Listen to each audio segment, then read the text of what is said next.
Hi, this is Luis Souza from rawveganpower.com, and we have here today a very charming guest, Julie van der Kerchove from Belgium, a raw food chef, coach, and writer.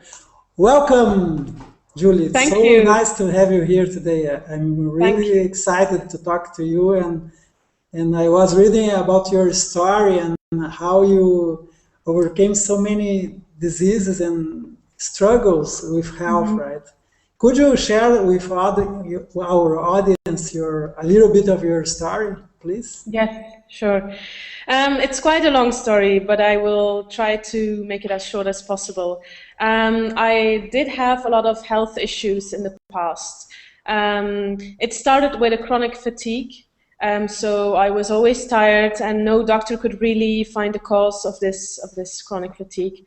I also had a Candida yeast infection caused by who knows what. So I started to look at the link between my diet and energy and just health in general.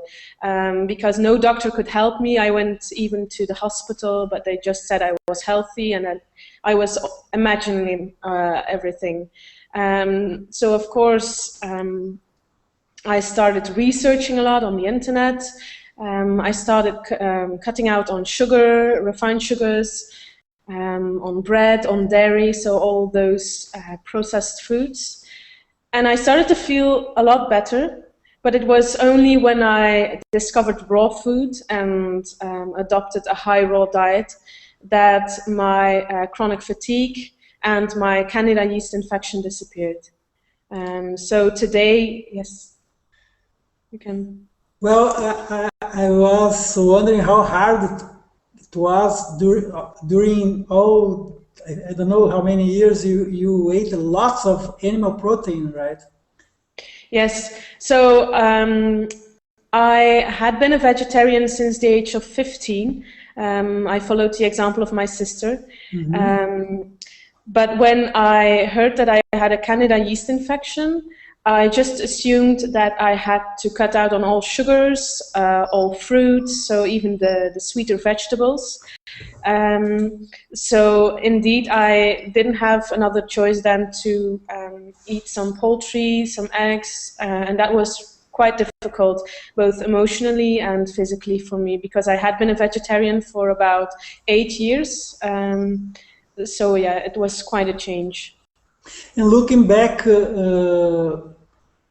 do you think that if you went straight to the raw vegan diet that you have now, would it be better? Do you mean when I had the Candida yeast infection, if I Yes. had just gone raw? Um, I'm not sure. It's hard to say. I am a person who needs quite a lot of protein.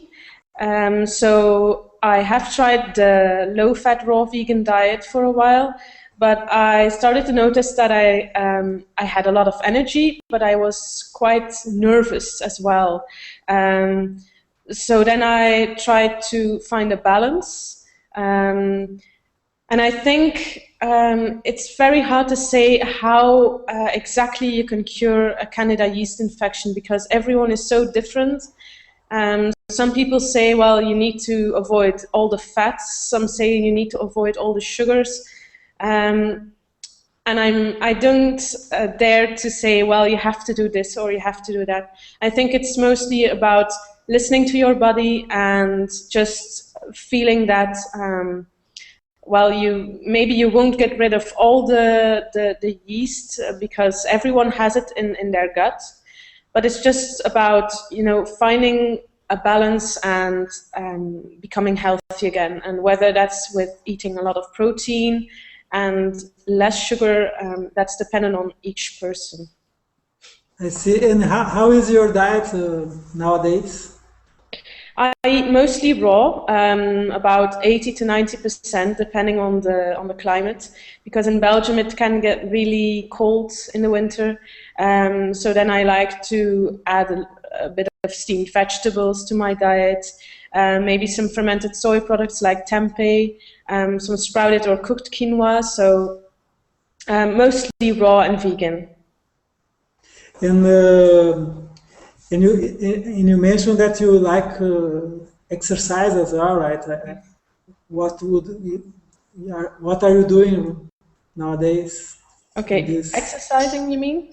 Yeah, because I was impressed because you wrote that you really love exercise, right?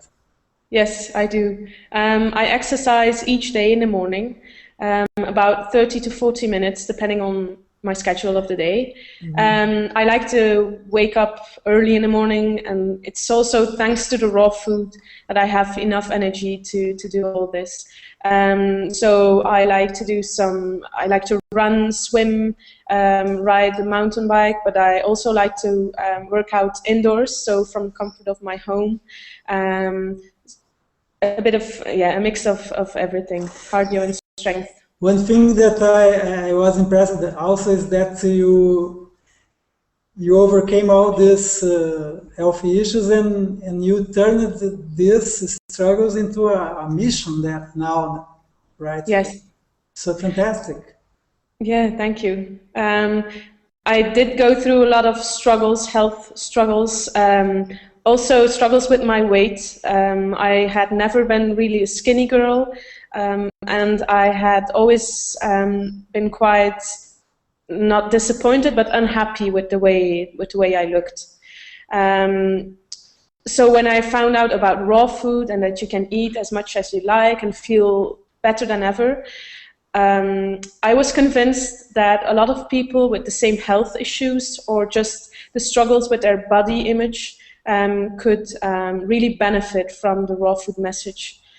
So that's when I decided to go to the United States to become a professional raw food chef and coach, so that I could help others as well. I was reading that you went to the Living Light Culinary Arts, right? Institute.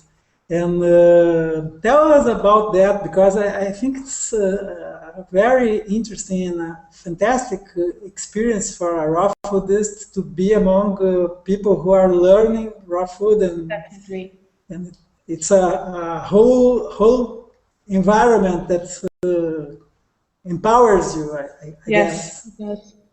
Um, when I first got there, I had some experience with raw food, but I still had to learn all the techniques. I wanted to learn how to develop my own recipes. So the school was perfect for that. And of course, as you said, the community was very strong.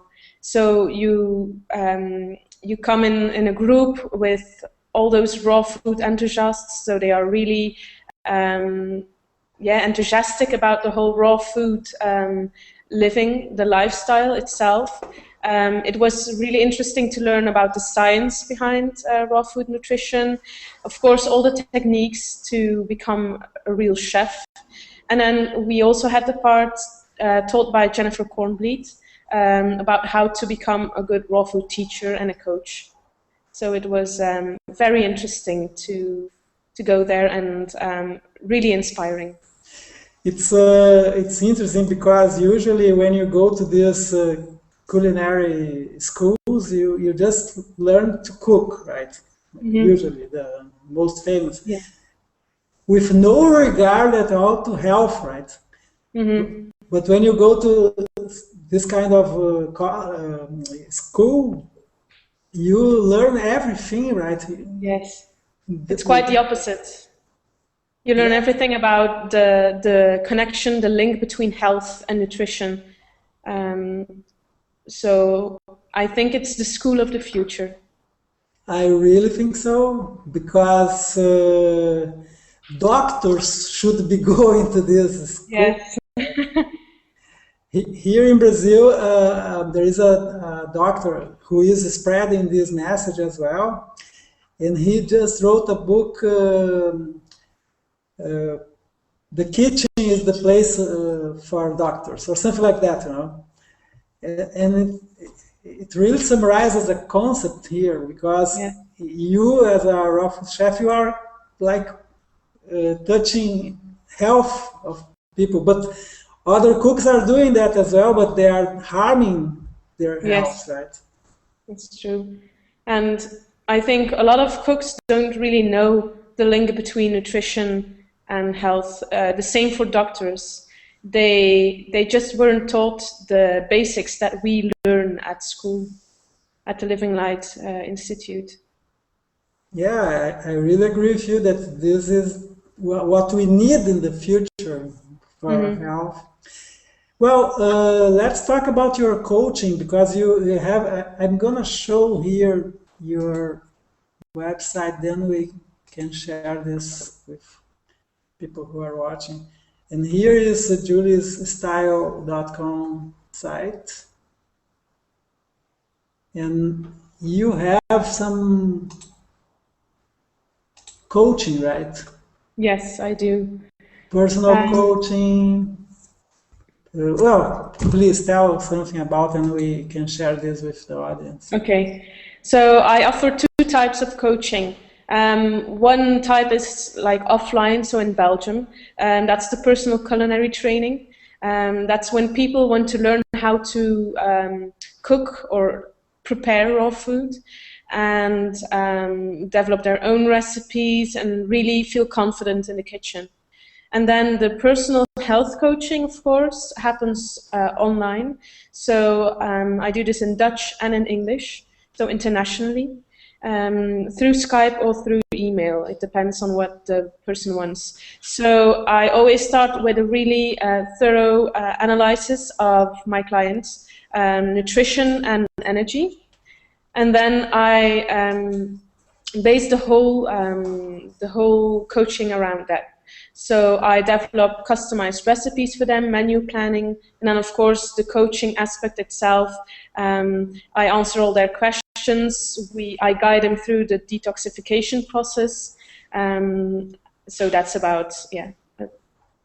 And you have clients only in Belgium, or are you having them all over Europe? Yes, the health coaching is internationally. So in Europe, in the United States, because it's in English. And I don't know what's happening in Europe. Could you clarify us about this? I mean, the growth of the raw vegan Yes. movement in Europe. It's definitely interesting. I think the last 5 years, a lot has changed, and it is growing fast, the raw food scene in Europe. But still, raw food chefs and coaches are the exception.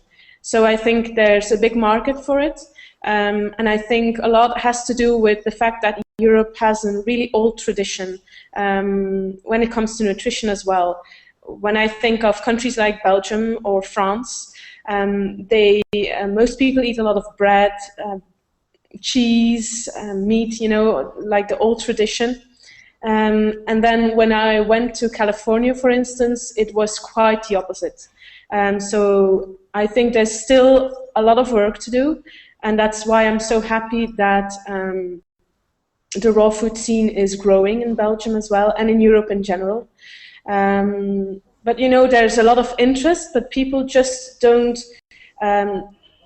They don't have the best ideas or the best view about raw food. They think it's just boring salads and some carrot sticks that we eat like rabbits. So when they come to a workshop, for instance, because we offer a lot of culinary workshops where we prepare the food and then they can taste it, they are always surprised. And then those persons who are, positively influenced, they tell it to other people, and so it's growing quite quickly. And you just had a raw vegan Italian cuisine workshop too, right? Yes. Last weekend, I think, right? Yes, last weekend, yes. And I can imagine the faces of people eating Italian cuisine, but raw. Yeah, it's just amazing when you think of it. When I first started with the raw food diet, I was so surprised that it was even possible to, have pizza and pasta and ice cream and all these things, but then the healthy version. I had been on a really strict diet with the Candida yeast infection for such a long time. I had to cut out on all sugar, so I didn't have any desserts and nothing really sweet. So that was quite an eye-opener to me. And I think it's the same thing for the people who come to the workshops. They don't expect what they are presented by us. And it's interesting because the raw makes all the difference, right? It's, uh, Mm-hmm. it's not enough to be vegan. The raw is the Yes. powerful part, right? I think you can be very healthy when you follow a cooked vegan diet, but what I see is that a lot of vegans and vegetarians in Belgium and in Europe in general eat a lot of bread, a lot of fried foods. So sometimes people who still eat animal protein are healthier even than the vegetarians. So I think the big difference with the raw diet is that you really cut out on all the processed foods. And of course, all the energy that it brings, it's just amazing. Because raw food has more energy. Yeah, Yes, sure. because of all the vitamins, the minerals, and the enzymes, and just the huge amounts of vegetables and fruits that you incorporate in your daily diet. Well, let's talk about your ebooks because you have two, right? I will show Yes, here. It's raw transformation and raw recipes for ebook for beginners. Could you yes. share with us something about that too, please? Okay. Um, I'm still in the process of translating them to English, but they will be ready quite soon now. So the Raw Transformation ebook, well, I started with that book because a lot of people really wanted a step-by-step guide plan to, well, incorporate more raw foods into their daily diet. And they didn't want to feel lost or feel alone. So I created this step-by-step guide with a menu planning and all these things to make it really easy and really practical for people who have a really busy schedule, who don't have a lot of time, so that it's as easy as possible for them. And then the raw food recipes for beginners, well, as it says, a lot of recipes that are quick and easy as well. I always make sure that they don't contain too many fats because I've noticed that a lot of recipe ebooks, raw recipe ebooks, have recipes with a lot of nuts, a lot of oil, and I can feel when I have too many fats that my body has less energy. That it takes a lot of energy to digest all these foods. So I try to find a balance. It doesn't have to be really low fat, but just medium fat, let's say. And so it has 30 recipes, easy recipes, and then information about how and why to soak nuts and seeds, what equipment you need, so the basic information you need to prepare the recipes. And I was wondering, with all the experience that you are getting, helping people and coaching and so on, what would be the first advice that you give for someone who is struggling and maybe wondering about the raw food diet? The first advice I always give to people who want to change to a raw food diet is to take it easy and to take it slowly. Because I've noticed that when you start to incorporate more raw foods into your diet, that some people feel so energized and they feel so good, like that was the case for me, that they want to change too quickly. And then after a week or 2 weeks, they enter this detox process and they hadn't expected it, and then they start doubting the whole raw food thing. So I think a lot of people stop with the raw food diet after just a few weeks just because they want to go too fast. So that's the first advice I always give them. I always tell them to mind the amount of fats they eat as well, because a lot of these transition recipes are very high in fats. And when you just transition to raw food, that's perfect because you need that that full feeling, that you feel full. fulfilled. But when you want to stay successfully raw in the long term, you will notice that your body asks for more fruits and less dense foods. You mean that the body would be asking for the good food and not for the old Yes, so stuff? more I of the see what you fruit, the mean. vegetables, maybe some protein, but less of the heavy gourmet raw foods. How long do you think this process would take in medium? Um, I think a few months. Few So for months. most people, it takes a few months to adapt. Of course, you always have people who are really, really quick.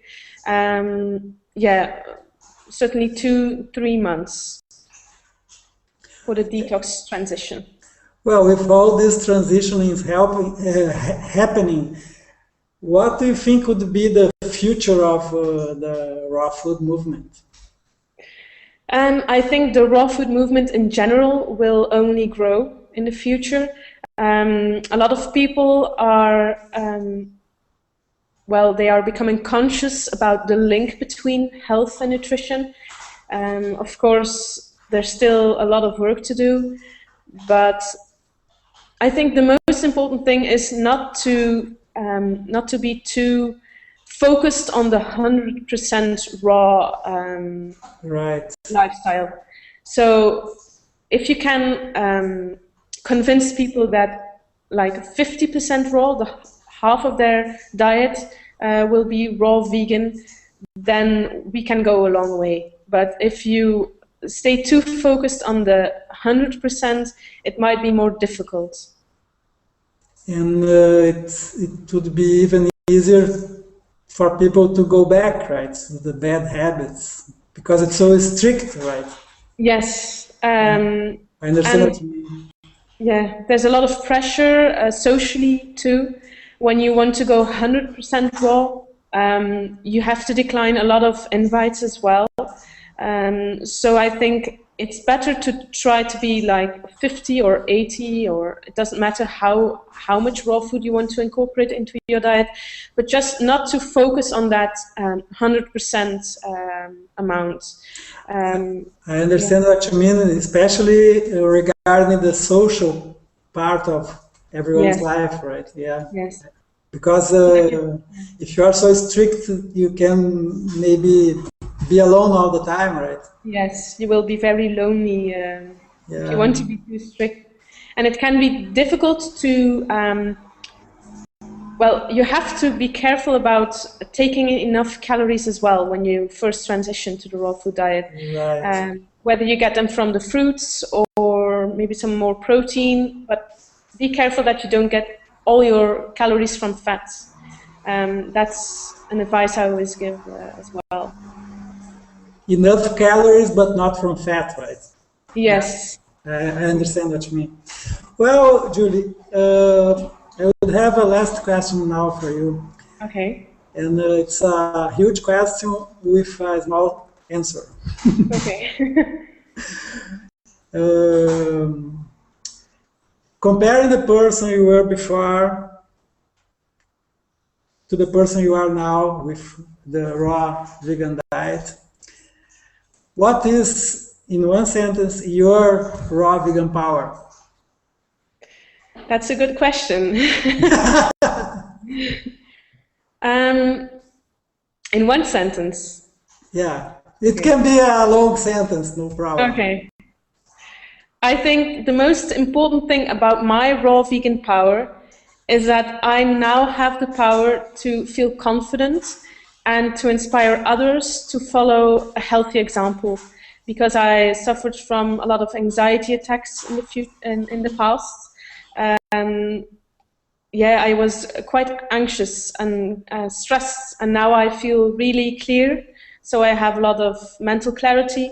I feel strong, and I'm convinced that this can help others as well. So this is the most important part for me. And one thing, well, just a comment here. I read in your story that it was really good to know is that you have Simon with you all the time, right? Yes. Yes, he has been like my strong rock behind the scenes. He has joined me at Living Light Culinary Arts Institute, and now like we offer raw food catering, for instance, the raw food workshops we organize together. Of course, the coaching I do that by myself, but he is still helping me with the business. He always helps because I was going to ask you if he actually works with you on the business. Yes, part-time in his. Oh, part-time, okay. Yes, he also works as an engineer, but he helps me like during the workshops in the weekends, of course with some technical things, and with the catering as well. And your mother gave you a lot of support too, right? It's fantastic. Yes, yeah, my mom and my sister have been really supportive during all these years that I was searching for the right nutrition. Of And, course, and I can see that all of you evolved, right? Because they needed to cook for you, and then at a certain point, all of you went to raw vegan at the same time.